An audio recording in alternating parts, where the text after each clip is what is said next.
Aaron, welcome. Hello. Thank you.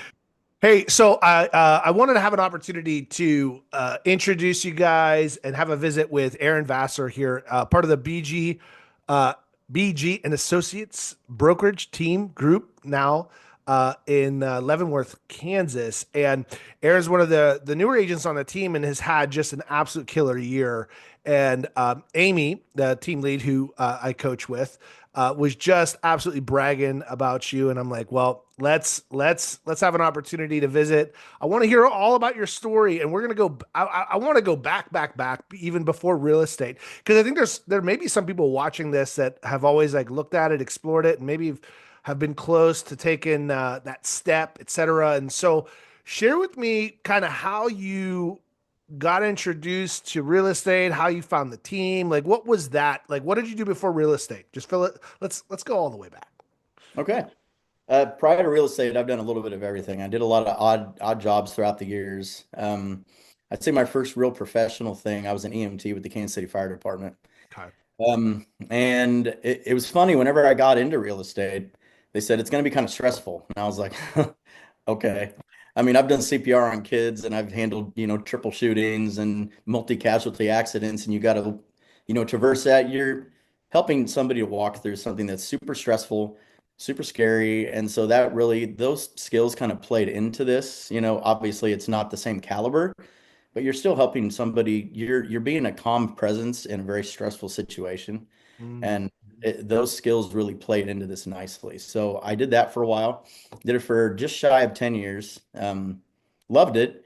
But when the fire department took over, it used to be a privately owned service. And when the fire department took over, we moved into 24-hour shifts, which I would run 22 calls in 24 hours. Wow. So by the time you get home, I was essentially a sack of cells just taking up space in the house. I was never home, and if I was home, I wasn't home. And you really can't deal with that much tragedy and not think about the stuff that matters to you. And so I had kids that they weren't as sad when I was leaving, and I thought, okay, I'm gonna have to think this through. And Mm. I was just starting to lose pieces of myself too. And so it was time for me to find something else. And it was really scary because I was leaving a government job with government, benefits and all the stuff that comes with that. Mhm. And I moved into plumbing because I had done a little bit of it before whenever I was a younger guy. Okay. And it would have me home on the weekends, it would have me home at night, but I took almost a 50% pay cut and lost all of my, benefits to do it. And so it was really Wow. scary, but I moved into what I like to call God math, because it really didn't make any sense that I was making that somehow it all panned out. And I was able to be a present father again, a present husband. And that was super important to me. So I was able to do that. And that was one of the reasons I got into that. But I don't think I've ever heard anybody refer to it to like that, like God math, right? Like where it yeah, doesn't actually make any dollars and cents, but it makes all the sense in the uh, world. yeah, yeah. I think That's yeah, fascinating. I think I was making around 24, $25 an hour as an EMT, and I went down to 15 bucks an hour.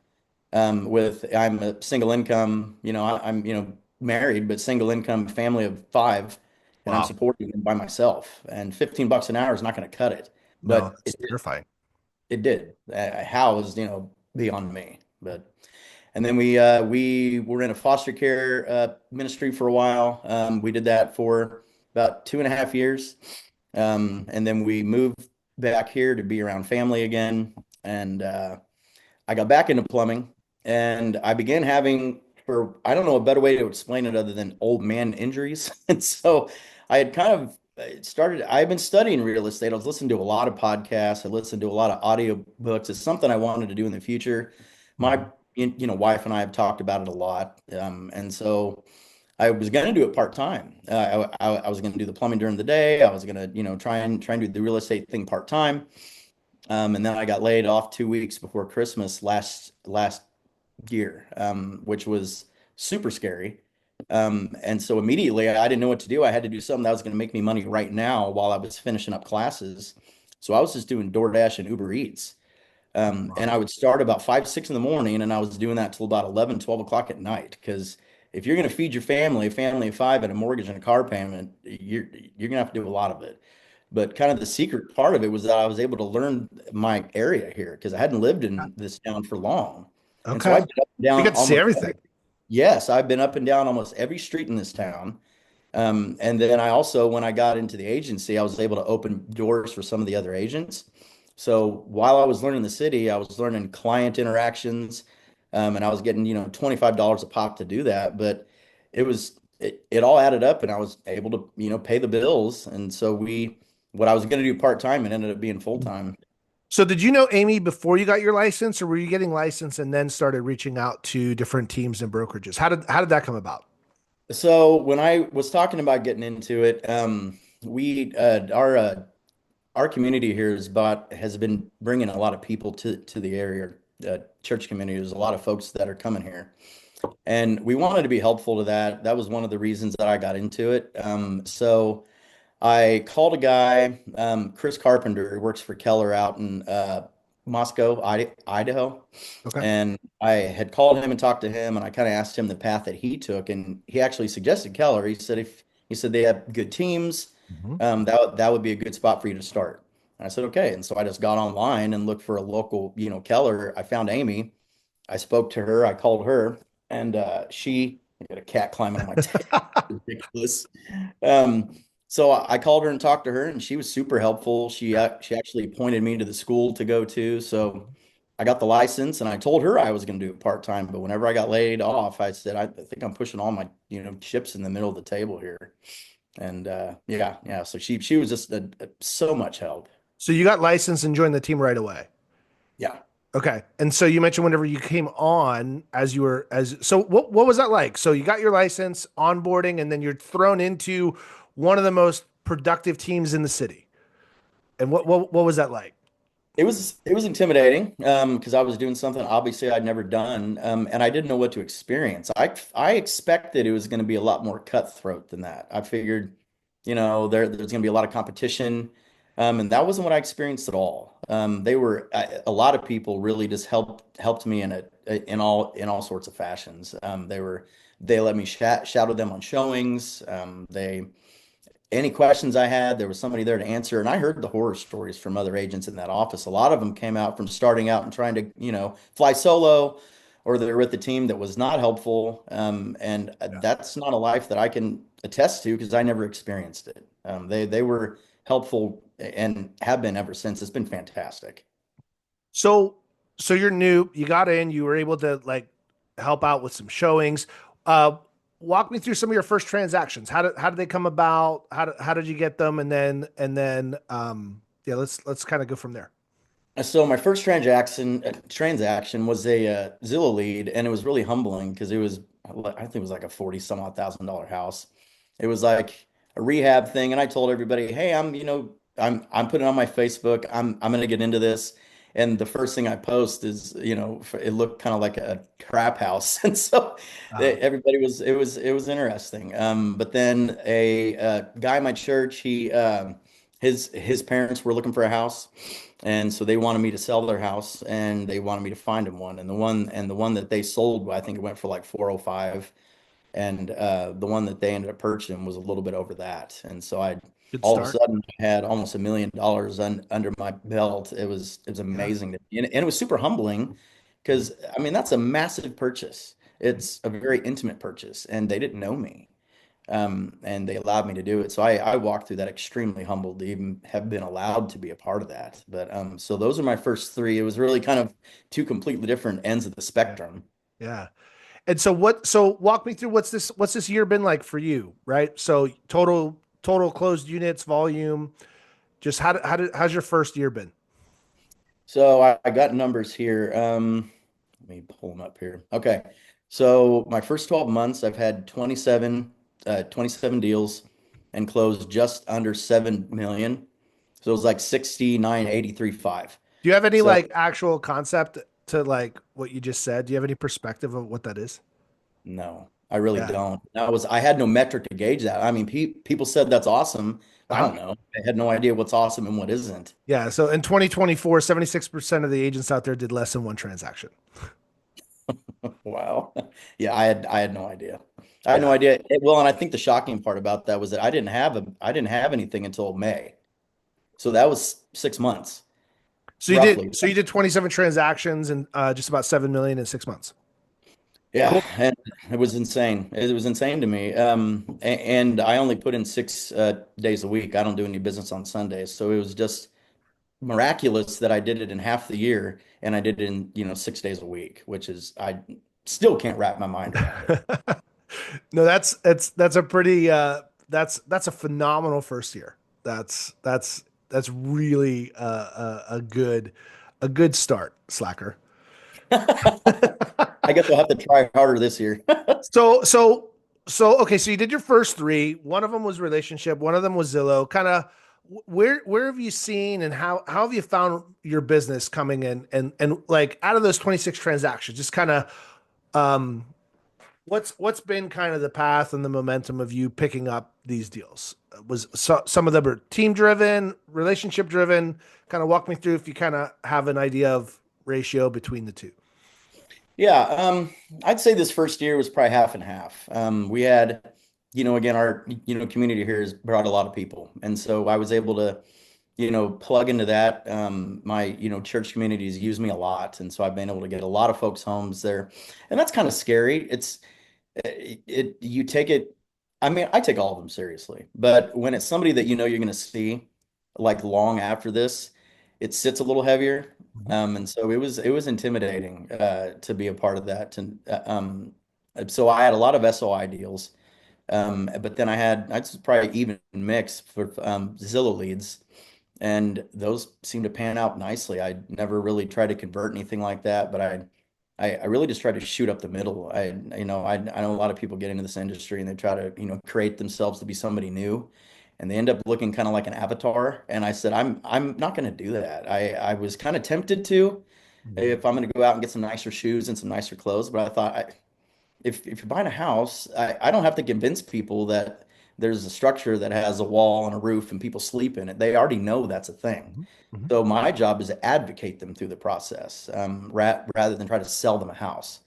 And so that was kind of that was my idea through it. I wanted to be the kind of guy that I would buy a house from. And so I decided, I'm jeans, t-shirt, ball cap kind of guy, and that's who I'm going to be when I show up. I want you to buy something. I want you to use a guy that you don't have to sift through smoke and mirrors to see who I am.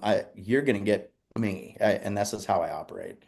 No, I hear that, right? And even listening to your story, just the overriding tone or the overriding theme of just that servanthood, that looking to like help people, whether it's people that have had tragic accidents, or help them with their plumbing, or and then guide them through this process. I think there's a correlation to the reason why you were so successful um, this past year, with that, right? That mindset of servant is really, a lot of people say like, well, what's the secret sauce?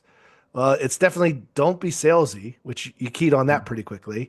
And the other thing is like, just see who you can help today. Who can you help Yeah, today? And absolutely. and everything takes care of itself. That's awesome.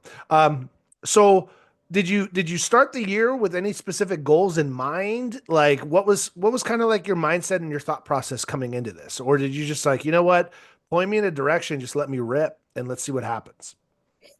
So I really didn't have any financial goals. I mean, obviously, overarchingly, I wanted to. My kids were getting older. I had a daughter that was getting close to a marriage age. Mhm. I wanted to be able to provide that for her. I wanted to provide some financial freedom for us. We've always just made ends meet, which is good enough. I was content with that, but we're getting to the age where there was going to be a little bit more needed. My kids are going to be having kids. I wanted to be able to be a blessing and support to them.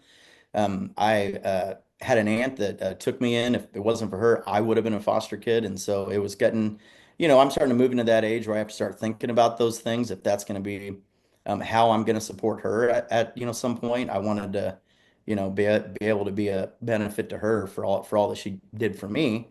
And I knew that time was coming, and just making ends meet was not going to cut it anymore. Also, I wanted to be able to get down on the floor and play with my kids and grandkids and, carrying toilets up and down stairs and, being on your knees on hard surfaces.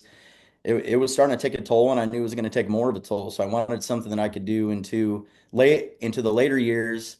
So that, and again, I wanted to be helpful to the people in my own community here. So, that was kind of the mindset. I'd say the goal financially, I really didn't have one, but a lot of the other agents had their own, financial goals, so I was kind of looking at this stuff that they set, and I said, I don't know, let's go for 120K. I thought that felt pretty audacious, but I thought, I mean, if you shoot really far, then you'll kind of meet somewhere under it a little bit, and I'm okay with that. I didn't expect this. Yeah. Yeah, it's kind of fun what you can create with just a little bit of focus, a little bit of effort here, right? Like 10K a month. Um, in your other world, in your other roles, like, did you ever expect to start bringing in, like, how hard would you have to work to do 10K? I had no idea. I so to put some to put a concrete to it. I the year before I made about 40,000. The year following I made 100,000 over that. I the first year of our marriage I made 30 something thousand a year. I was working at a medical supply facility just doing shipping and receiving. And I made about 35,000. I made that in 1 month in June. It was What was just, that like when you had a chance to review that and just kind of look at that with your wife and your family? it was extremely humbling. I never pictured this, and I was talking about my kids uh, getting married, and I knew that was coming. And one of my daughters had met a young man, and he had asked if he could marry her. I gave him the blessing after I put him through some testing. Um, and he stepped up the plate, and it was surreal to write the check for the wedding. I remember standing, we did it at a place here, and I'm just trying not to cry. I'm writing the check, and I'm like, this is crazy. And so we've just been able to do so many things for us, for other people. I just can't say it enough. I didn't see this coming. That's so cool. Um, so what is it that you think that I mean, so okay, obviously your mindset's different, your heart is in the right spot, like but there are others that are out there that are struggling, that aren't putting the pieces together. Like, what would you tell those agents that are just, for whatever reason, the pieces aren't coming together? What would you say that you do differently? What's your daily schedule look like? And what kind of advice would you give them? I guess a lot of it depends on your perspective. So obviously, for me, coming from a Christian perspective, I work like it's up to me, but I pray like it's up to Him. I I think when I got laid off, it was really easy to create a victim mentality, but I wasn't going to do that. I'm not owed to never have any issues or life problems. That happens to everyone. Yeah. And so it was tempting to just, why I can't believe I was laid off. Well, people get laid off. Things happen. And rather than sit there and complain, get out there and make something happen, do something about it. And so I decided that's, what I was going to do. And um, so I really put a lot of faith in, a God that loves his kids and loves to bless his children. And so I, put a lot of faith into that. Faith can be a handicap sometimes though, because it's that, Jesus take the wheel kind of thing, and that doesn't really get it done. You have to put in effort too. Yeah. And so from that perspective, my faith was a huge factor. But then from just an earthly perspective, it's that concept of just you get out of things what you're willing to put into it. And so I treated it like a, you know, job. I had to get up early, and I had to put in the time. It's real easy in this industry to sit back and just kind of hope that people show up at your house. And that's not going to happen. You have to get out there. You got to put your name out there and let people know. And so that was kind of uncomfortable for me. I mean, I'm an extrovert, but I don't like to sell myself. And so it was a little unnerving. But that's what I did. I just let people know that's, what I was doing. And, but I think it was when you have a successful month also, it's really tempting to, well, I'm just going to kind of sit on this one for Just a kind of while. cruise. Yeah, let it Yeah, kind of but cruise then for a you little bit. remember it exactly, but you remember it took you 6 months before you even made anything. So Mhm. if you just sit back, you're gonna have to do that all over again. So you have to keep pushing. Yeah, yeah, nice, nice. Um, so you talked about some things that you've done for others. What's something that you were able to do for yourself here recently? So I this is funny. We got to this year and I didn't realize how much time would be needed to do this. I didn't, I'm used to a 40-hour thing and I put in far beyond 40 hours. I mean, my day starts early and it ends sometimes 11, 12 o'clock at night. I am still at it. So, I was trying to find a way to buy our time. Mhm. One thing we did is we started having our groceries delivered to the house. My wife teaches at a private school here in town, and so she's not here during the day. And then I'm gone all day, most days. And if I'm home, I'm usually on the computer trying to make things happen. And so I wanted to find a way to get my time. And so a buddy of mine was looking at cars, and I was kind of thinking about a second car because we just have a car. And so we've been trying to traverse the universe with me doing all of this with a single vehicle, Wow. which is really a challenge. So we knew another car was on the horizon. And so I got to looking online, and a buddy of mine was talking about a Tesla, and I had another friend of mine that had a Tesla, and I'd never considered something like that. It's kind of antithetical to who I am. I have a Chevy Traverse. It's got a broken taillight, and I'm just a simple guy. And it felt like that was really the biggest challenge for me when I got online and looked. I was Mhm. shocked by how inexpensive a used Tesla was. So I found a 2018 for a thing that had, I think it's 26.5, but it only had like 29,000 miles on it. And so Wow. I should never have gone up and test drove it because that was a huge, You're done. oh, I couldn't believe They it. It was, gotcha. oh, they had me hook, line, and sinker. I went out and tried that, self drive, and I realized I'm able to text and drive and not have to worry about not being a very kind guy on the road. Nobody wants to be next to that guy. And so I really kind of tested the theory, and son of a gun, it got it done. And I was like, wow, this is really something. And so this really was just an effort for me to get my time back. And so it might be here today, it might be here tomorrow, I'm not sure, but Oh, it's being uh, delivered. You don't even have it yet.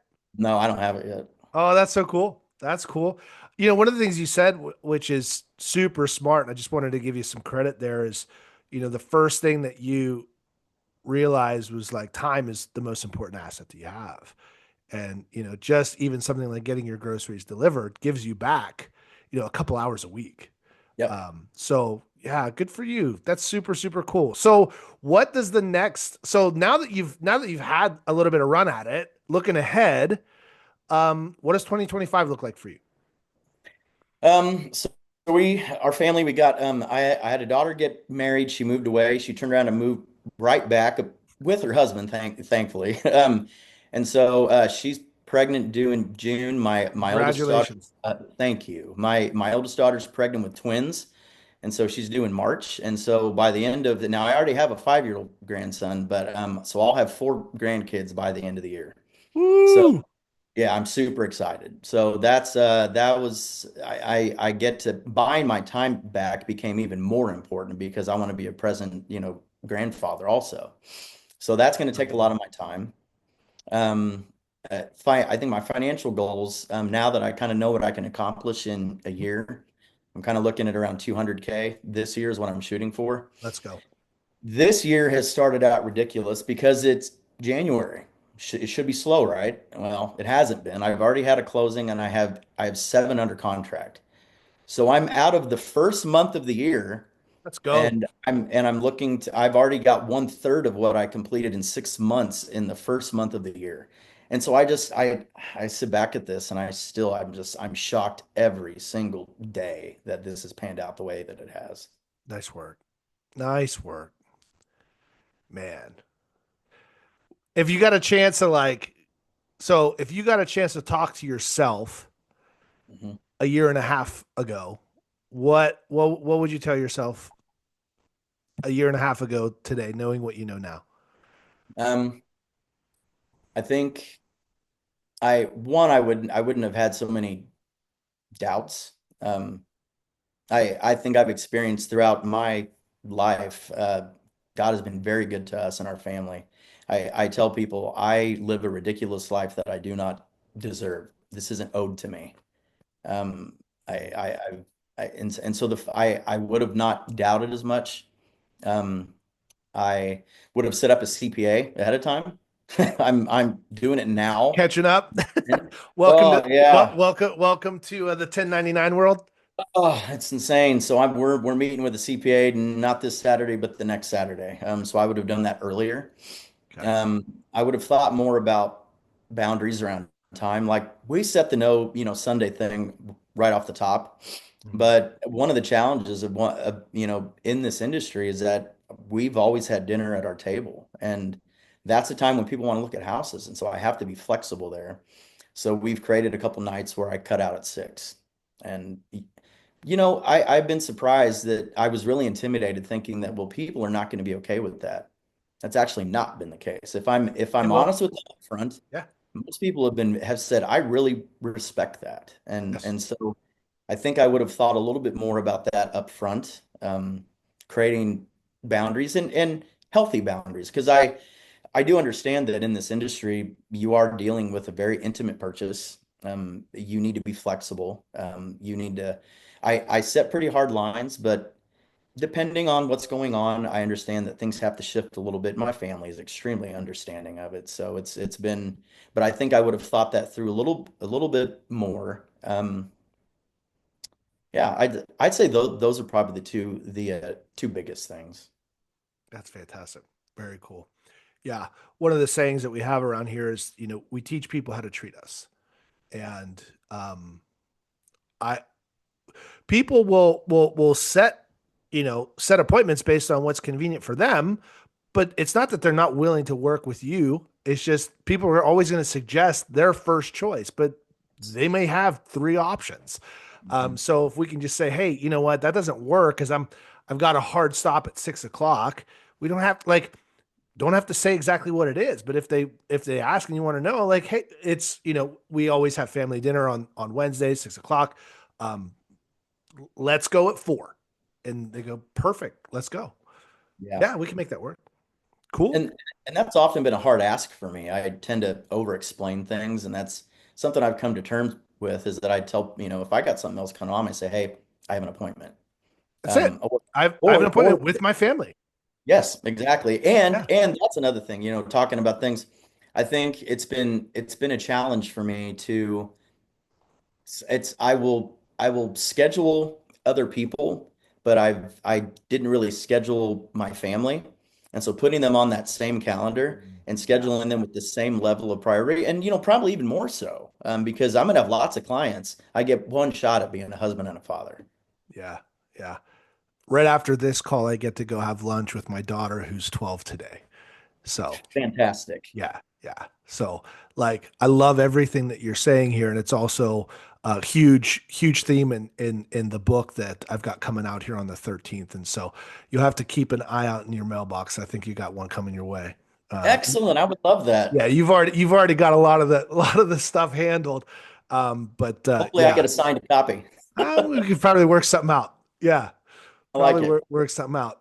No, listen, I can't thank you enough for taking the time to share your story. I didn't even know a lot about it. I'm super impressed. I'm super impressed with how you show up and just your kindness and your generosity and your willingness to share. So super well deserved. It's not a surprise. I'm not shocked. I'm thrilled for you. And for those that are watching, right? Like it's available for you too, guys. Absolutely. It's absolutely available for you too. So again, thank you. Appreciate you. Thanks for jumping on, sharing your story. And I can't wait to get the updated version of year two, where we're blowing way past 200. Absolutely. Thank you so much, and I appreciate the time. It's been an absolute pleasure. You bet, man. All right. We'll go keep crushing. Thanks again. We'll see you later. Take care. All right.